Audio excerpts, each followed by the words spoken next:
বলে দেই আপনাকে, যাই মনে করুক, যে যা মনে করুক, যে ইসলামিক ছাত্র শিবিরের পত্রিকায় লেখে যে মুসলমান যারা মুক্তিযুদ্ধ করছে তারা মাপ চাইতে হবে, আমি তাদেরকে আলবদর রাজাকারের সন্তান ছাড়া কিছু মনে করি না, এবং আলবদর রাজাকারের সন্তানের সাথে আমার কোনোদিন মিল হবে না। ওরা আমাকে ফজলু ভাই, আমি আপনাকে আপনার প্রায় সব অনুষ্ঠান দেখি, গত 2, 3, 4 বছর ধরে আপনার কথাবার্তা আমি শুনি। আপনার কাছে কি কখনো মনে হয় ফজলু ভাই এই সরকার ক্ষমতা আসার পরে আপনি ওদের উপরে একটু বেশি ক্রিটিক্যাল? কারণ আপনি যে কথাগুলি, মানে আমি যে কথাগুলির জায়গায় এটা আসতেছিলাম, যে স্বাধীনতার আপনি প্রায়ই বলেন একজন মুক্তিযোদ্ধা হিসেবে আপনার এই দিন দেখতে হবে, এটা আপনার কোনোদিন ভাবতে হয় না। একজন মুক্তিযোদ্ধা হিসেবে আওয়ামী লীগের 15 বছর আপনি কেমনে দেখলেন ফজলু ভাই? আপনি সংবিধানের মূলনীতির কথা বলেন, আওয়ামী লীগ সংবিধানের কোন মূলনীতিটা মানছে? এই গণতন্ত্র, সমাজতন্ত্র, ধর্মনিরপেক্ষতা, জাতীয়তাবাদ, কোন সংবিধান দেখা বাংলাদেশটা পরিচালিত হয়েছে? ভোট হোক, যাই হোক। কিন্তু যদি আপনি তুলনামূলক জায়গা থেকেও বলেন, আপনি বিএনপি জায়গা থেকে না, আমি আপনাকে অনুরোধ করবো এই বাংলাটা কেউ যাতে আমার ব্যাপারে ব্যবহার না। ওকে, 2 নম্বর হলো, আমি এই সরকারের বিরুদ্ধে ক্রিটিক্যাল। এই সরকার যারা আনছে, আমি এখনো চ্যালেঞ্জ করছি। গত 10 বছর, আমি 15 বছর আওয়ামী লীগ সরকারের বিরুদ্ধে আমি যা করছি, আমি যা বলছি, আমার নামে যে রাষ্ট্রদ্রোহ মামলা হয়েছে, আমাকে যে আমেরিকাতে নির্বাসনে রাখা হয়েছে, আমাকে যে জেলে রাখা হয়েছে, এই আমি 10 বছর বাড়িতে যেতে পারি নাই, মা বাবার কবর জিয়ারত করতে পারি নাই হাসিনা সরকারের সমালোচনা করার কারণে। আমি যতবার হাসিনা সরকারকে ফ্যাসিস্ট বলছি, ফ্যাসিস্ট বা যে শব্দটা, এটাই আমি প্রথম এস্টাবলিশ করছি সবার আগে। আমি একটা কথা সবসময় বলি, what Bengal things today, rest of India things tomorrow. Gokhale নামে একজন মহান ব্যক্তি এই কথাটা বলেছিলেন। আমি একটা বলতে চাই, আমি ওই দিন জনসভায় বলছি যে আমি যা বলি তার অনেক দিন পরে অনেকে সেই কথাটা বলে। এই সরকার ক্ষমতায় আসার পিছনে, ক্ষমতায় বলবো না, দায়িত্ব পাওয়ার আসার পিছনে আমারও অনেক বেশি প্রচেষ্টা আছে, জীবন মৃত্যুর খেলা আছে। আমার ছেলেগুলো রাত্র 3টার সময় বাইরে হয়ে গেছে, খুঁজে পাইনি, 5 দিন বাসায় আসে নাই। এগুলো আমরাও মাঠেও ছিলাম, বক্তব্য ছিলাম। ফ্রান্স বিপ্লব যে হয়েছে, আমি দাবি করি তার মধ্যে আমি শুধু একজন না, সবার মধ্যে আমি অন্যতম। আর বেশি বললাম না, বললে আবার নিজের ব্যাপারে বেশি ডুল পিটানো হয়। আমি প্রত্যেকদিন বলতাম আমার ওয়াইফকে, যে কোনো সময় আমি মরতে পারি, তুমি বিধবা হইতে পারো, ছেলেরা অ্যাক্টিভ হইতে পারে, ভয় পাইবা না। এইসব কথা আমি আপনাকে বলি। আওয়ামী লীগের বিরুদ্ধে আমি যে ফাইট, আওয়ামী লীগ মানে 15 বছর হাসিনার বিরুদ্ধে, 15 বছর না, 96 সন থেকে শেখ হাসিনার বিরুদ্ধে। আমার 3টা ইলেকশন শেখ হাসিনা লুট করে নিছে। আব্দুল হামিদ আমার সঙ্গে 2টা ইলেকশনে ফেল করছে, তারপর আমাকে ডিক্লেয়ার করে নাই। আমি স্বতন্ত্র ইলেকশনে 96 সনে আব্দুল হামিদের চেয়ে 5200 ভোট বেশি পাস করছিলাম।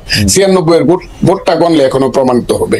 কাজে আমি আওয়ামী লীগের প্রতি, আমি এখন বলতেছি যে আওয়ামী লীগের লিখতে 10 বছর সময় লাগবে। আপনি কি শুনছেন আমার এই বাক্যটা? কতদিন যাবত শুনছেন? আপনি নিজে বলেন। আওয়ামী লীগের বলতে বলছি, আমি বলছি আওয়ামী লীগের হাইব্রিডরা। প্রথমত শেখ হাসিনা নিঃশর্ত শুধু ক্ষমা না, কি ক্ষমা চাইতে হবে যদি বাংলার মানুষ ক্ষমা না করে? আওয়ামী লীগের এই হাইব্রিড যারা কোনোদিন এই দেশে পলিটিক্স করতে পারবে না। এই কথাটা আমি বলছি, প্রতিদিন বলতেছি, এখনো বলছি। এখন আমি বলতেছি সরকারের বিরুদ্ধে আমি না, কিন্তু সরকারের কর্মকাণ্ডের বিরুদ্ধে। আমি ইউনূস সাহেব যেদিন হয়েছে, আমি ইউনূস সাহেব সম্পর্কে যা বলছি, মাসুদ কেন, আপনি কেন বাংলাদেশে জন্মগ্রহণ করে নাই? বাঙালি মুসলমানের মধ্যে তিনি সুসন্তান, যিনি নোবেল প্রাইজ দেন, এগুলো আমি বলছি।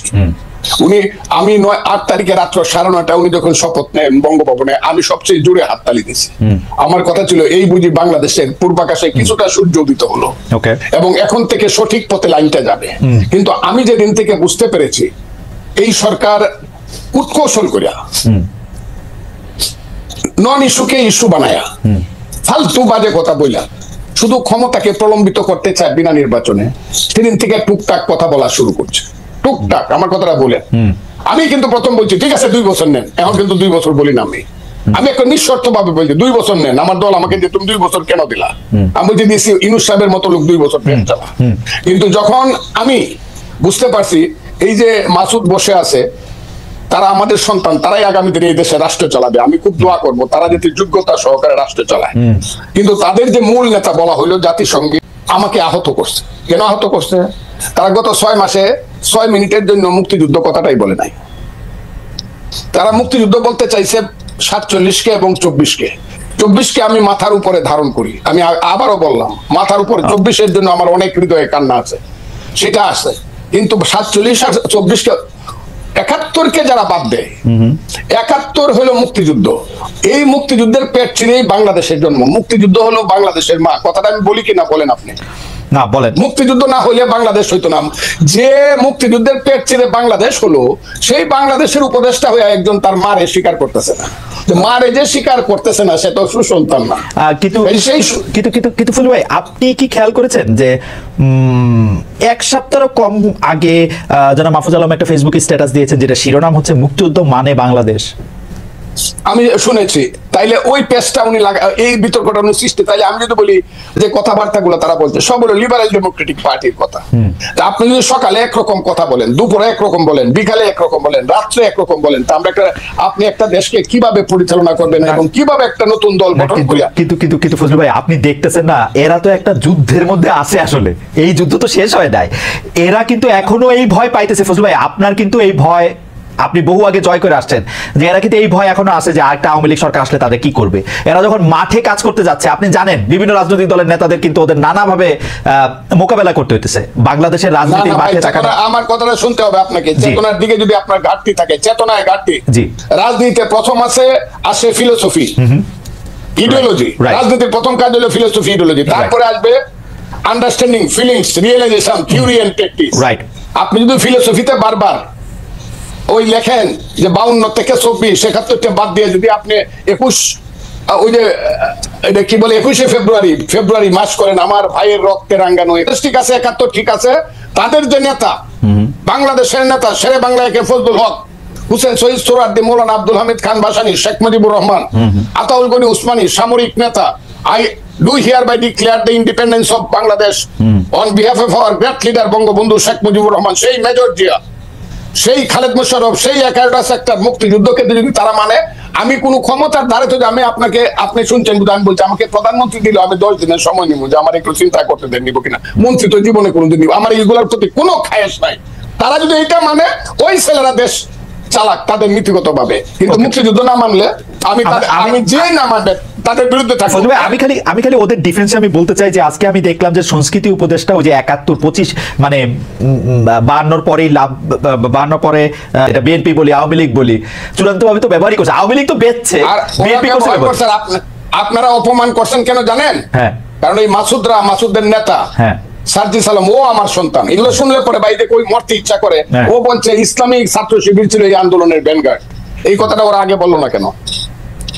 এই কথাটা বলতো তারা না। কিন্তু আমি জাস্ট বেনিফিট দেওয়ার জন্য ওই ইসলামিক ছাত্র শিবির অনুষ্ঠানে গেছে গিয়া বলছে ইসলামিক ছাত্র শিবির আমাদেরকে সাহায্য করছে না।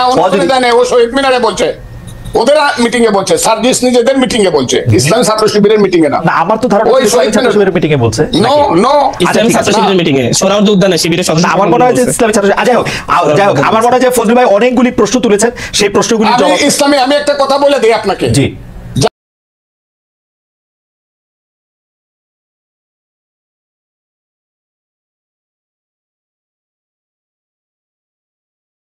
ওই যে আপনারা দেখান 56, 47, 77, ওই ইলেকশন হলে হাসিনা 91%, এইগুলা রাখেন তো আপনারা। আর বিভ্রান্ত আমি বললাম তো, ইউনূস সাহেব এই কথাটা বইলা উনি যে আমি কতদিন বলছি যে 10 জন প্রধানমন্ত্রীকে জোড়া দিয়া যত লম্বা হয় তার চেয়ে বেশি লম্বা ইউনূস সাহেব। এই কথাটা কে বলছে বাংলাদেশে? এটা আমি বলছি। আমি সারা ফজলুর রহমান সারা নতুন কথা বাংলাদেশে বলার মানুষ খুব কম। না, কিন্তু এটাকে আপনি রিয়েলি মিন করেন যে 10 জন প্রধানমন্ত্রী জোড়া দিলে ডক্টর ইউনূস তার চেয়ে বড়?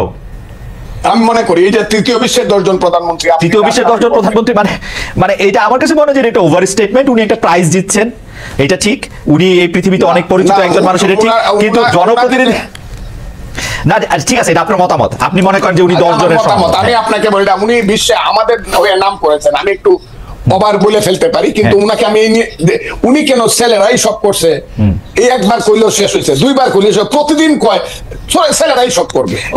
আল্লাহ, ঠিক আছে দাদা, এইখানে ছেলেরা সব করে, ওনারা বলছে, উনি বলছে ছাত্ররা দল গঠন করবে, এইটা আসলে আপনি তো প্রশ্নটা শুনেন নাই মানে ফজলু ভাই উনি প্রশ্নটা নিরপেক্ষতা হারাইছে। হ্যাঁ, বেশিরভাগ লোক মানে 44% লোক 63,000-এর মধ্যে বলছে উনি নিরপেক্ষতা হারাইছে, এই কথা বললেন। এটা আপনি বলেন, আমি মনে করি শুভবুদ্ধি সম্পন্ন যারা চেতনা সম্পন্ন লোক বেশিরভাগই মনে করবে যে এই কথাটা ওনার কেন বলবেন।